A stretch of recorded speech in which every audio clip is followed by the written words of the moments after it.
Bismillahirrahmanirrahim. Kita berjumpa kembali di dalam pembelajaran estimasi biaya. Pada kesempatan kali ini kita akan mempelajari tentang unsur dan fungsi pengelolaan proyek atau dikenal dengan manajemen proyek.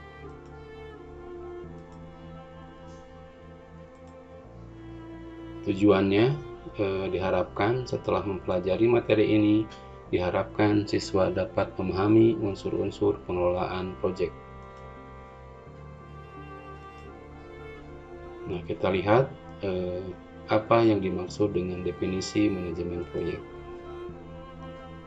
Manajemen proyek merupakan suatu usaha merencanakan, mengorganisasi, mengarahkan, mengkoordinasi, dan mengawasi kegiatan dalam proyek sedemikian rupa sehingga sesuai dengan jadwal, waktu, dan anggaran yang telah ditetapkan.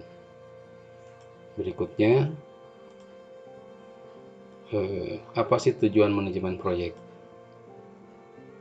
Yang pertama, supaya proyek dapat selesai dalam waktu yang telah ditentukan. Yang kedua, agar anggaran bisa efisien, tetapi masih dapat menunjang tercapainya kegiatan proyek yang telah ditentukan di awal. Yang ketiga, itu adalah agar kriteria proyek yang ditentukan di awal bisa tercapai. Yang keempat, manajemen ini membantu pengerjaan proyek supaya selesai dengan lancar sesuai dengan rencana awal. Kita akan melihat tahapan-tahapan manajemen di dalam kegiatan proyek. Di dalam manajemen kita mengenal POACC. P yang pertama itu adalah planning atau perencanaan. Fungsi perencanaan ini manfaatnya adalah sebagai alat kontrol maupun pengendali kegiatan pedoman, serta sarana untuk memilih dan menetapkan kegiatan yang diperlukan. O yang kedua itu adalah organizing atau organisasi. Manfaatnya adalah yakni merupakan pedoman pelaksanaan tugas sebagai pelaksana fungsi di mana pembagian berguna menyelesaikan pencapaian tujuan bersama. Actuating atau pelaksanaan kegiatan. Manfaatnya adalah menciptakan keseimbangan tugas, hak, dan kewajiban masing-masing anggota dalam organisasi, mendorong tercapainya efisiensi serta kebersamaan dalam bekerja sama untuk mencapai tujuan bersama. Kita lihat arti C yang pertama. Controlling atau pengawasan, di mana controlling ini bisa diartikan sebagai untuk memperkecil kemungkinan kesalahan, penyimpangan yang terjadi, apakah dari sisi kualitas, cost, maupun dari sisi waktu. C yang terakhir itu adalah coordinating atau pengkoordinasian, yang berfungsi untuk mempermudah dalam menentukan kebijakan atau langkah-langkah yang harus diambil oleh pelaksana proyek. Nah, berikutnya kita akan melihat unsur pengelolaan sumber daya.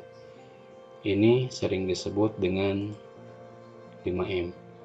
M yang pertama itu adalah man atau sumber daya manusia. Yang kedua adalah money atau dengan uang. Yang ketiga itu adalah mesin. Yang keempat adalah material atau bahan baku. Bahan baku ini ada dua, ada yang bersifat industri, ada yang bersifat alam. M yang kelima itu adalah metode atau metode apa yang digunakan untuk penyelenggaraan daripada unsur pengelolaan tadi. Nah, berikutnya kita akan melihat unsur-unsur di dalam pengelolaan proyek. Yang pertama itu adalah pemberi tugas atau pemilik bangunan atau owner, yang biasanya itu disebut dengan bohir ya. Ini bisa berupa berbadan hukum, instansi, atau perorangan. Biasanya owner itu adalah orang yang memiliki ide, orang yang memiliki uang, orang yang memiliki mimpi gitu ya. Nah, mimpi-mimpi itu nanti akan disampaikan kepada perencana gitu ya. Nah, perencana ini bisa berupa perorangan atau berbadan hukum yang bergerak di bidang jasa konstruksi. Biasanya itu berupa PT, CV gitu ya, ataupun perorangan. Misalkan ada Adikarya, misalkan ada Jaya Konstruksi gitu ya. Itu perencanaan.